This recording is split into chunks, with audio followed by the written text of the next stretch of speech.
छत्रपती शिवाजी महाराज की जय, छत्रपती शिवाजी महाराज की जय।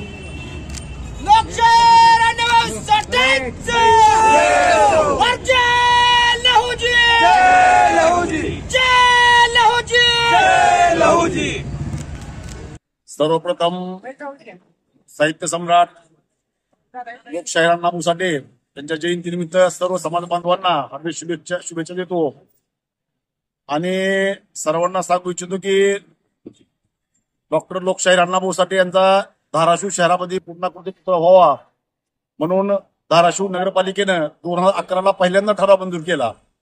ठराव मंजूर केल्यानंतर त्याचे प्रोसिजर प्रमाणे सार्वजनिक बांधकाम विभाग असेल, पोलीस अधीक्षक कार्यालय असेल यांच्याकडे शहरामध्ये पुतळा बसवायचा म्हणून नाहक प्रमाणपत्र मागणीसाठी प्रस्ताव पाठवले। परंतु हा 2011 एक सुप्रीम कोर्टाचा जजमेंट आहे की शासनाच्या राज्य महामार्गावरती महापुरुषांचे पुतळे बसवायचे नाहीत।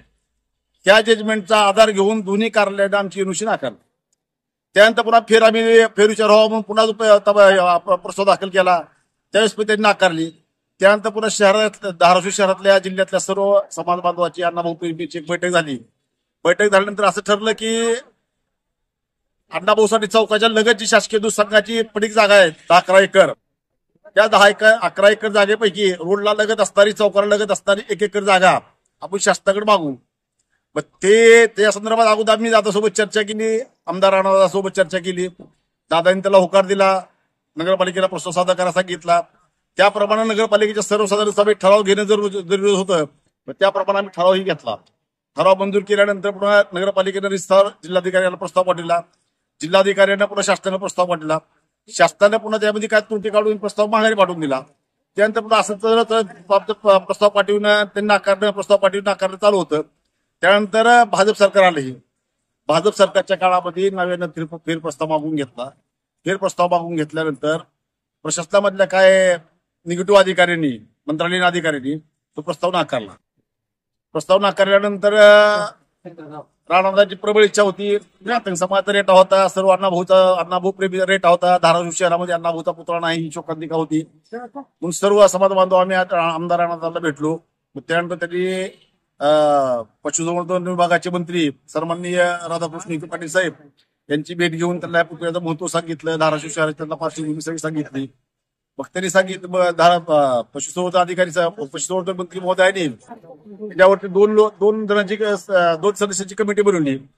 धाराशिवच्या मुख्याधिकारी वसुधा फड मॅडम असतील आणि पशुसंवर्धन विभागाचे आपले जिल्ह्याचे अधिकारी तांबारे साहेब असतील, या दोघांचा अहवाल त्यांनी मागविला। त्यांची समिती घेऊन त्यांचा अहवाल घेतला, त्यांनी अहवाल शासनाकडे पाठवून दिला। शासनाकडे म्हणजे औरंगाबादला पाठवून दिला, त्यांच्या विभागीय कार्यालयाकडे।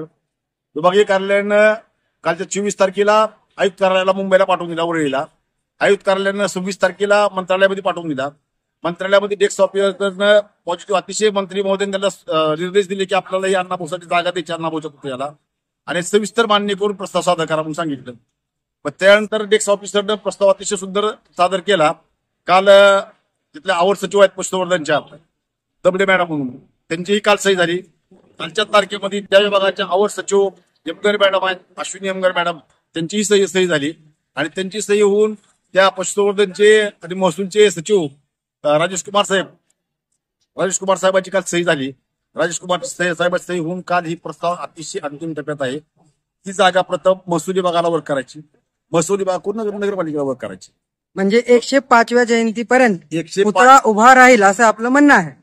आपण तर 105व्या जयंतीपर्यंत म्हणतो। आम्ही या 8 दिवसामध्ये आम्हाला जागा हस्तांतरित होईल ह्या आशेवर आम्ही आहोत, कारण की मी काल स्वतः मुंबईला होतो, त्या पाठपुरामध्ये मी होतो। काल मंत्रालयामध्ये होतो।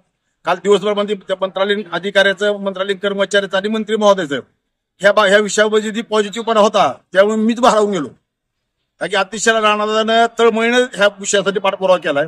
राणादादांनी त्यांची पूर्ण राजकीय ताकद वापरली। स्वतः सीएम साहेब असतील, एकनाथ शिंदे साहेब असतील, अजितदादा असतील किंवा फडणवीस साहेब असतील, फडणवीस साहेबांनी माझ्या समोर अधिकाऱ्यांना समजून सांगितलं की हा पुतळ्याचं काम आपल्याला लवकर चालू करायचंय आणि ही जागा आपल्याला लवकरात हस्तांतरित करायची आणि हस्तांतर होणार हे गृहीत धरून शासनानं पुतळ्याच्या जागेसाठी, पुतळ्याच्या कंपाऊंड वॉलसाठी, यशस्वी करण्यासाठी 1 कोटी रुपये निधी धाराशिव सार्वजनिक बांधकाम विभाग वर्गही केला आहे। ठीक आहे, म्हणजे आता अण्णाभाऊ प्रेमींची जी मागणी आहे ते येत्या काही दिवसात पूर्ण होईल. नक्की नक्की नक्की.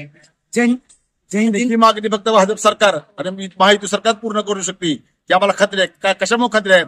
यापूर्वी जी 2.5 वर्षापूर्वी त्या अगोदर सरकार होते 2011, 12, 13 त्यांच्याकडून ह्या मागणीला आमची मंत्रालय फाईल सही दिली नाही. त्यांनी इथं जिल्ह्यामधून त्यांनी फाईल नाकारत होते आमची पहिली. आता यावेळेस पूर्ण पॉझिटिव्ह झाली, अंतिम टप्प्यात फाईल आहे. त्यामुळे जयंतीच्या या महिन्यामध्ये या 15 दिवसामध्ये घोषणा होऊन जागा हस्तांतरित होऊन या ऑगस्ट महिन्यामध्येच ज्या अण्णाभाऊच्या जन्मदिवसाचा म्हणजे जयंतीचा महिना आहे त्या महिन्यामध्ये काम प्रत्यक्षात काम चालू होईल. जयंतीनिमित्त कशा प्रकारचे कार्यक्रम चालू? जयंतीनिमित्त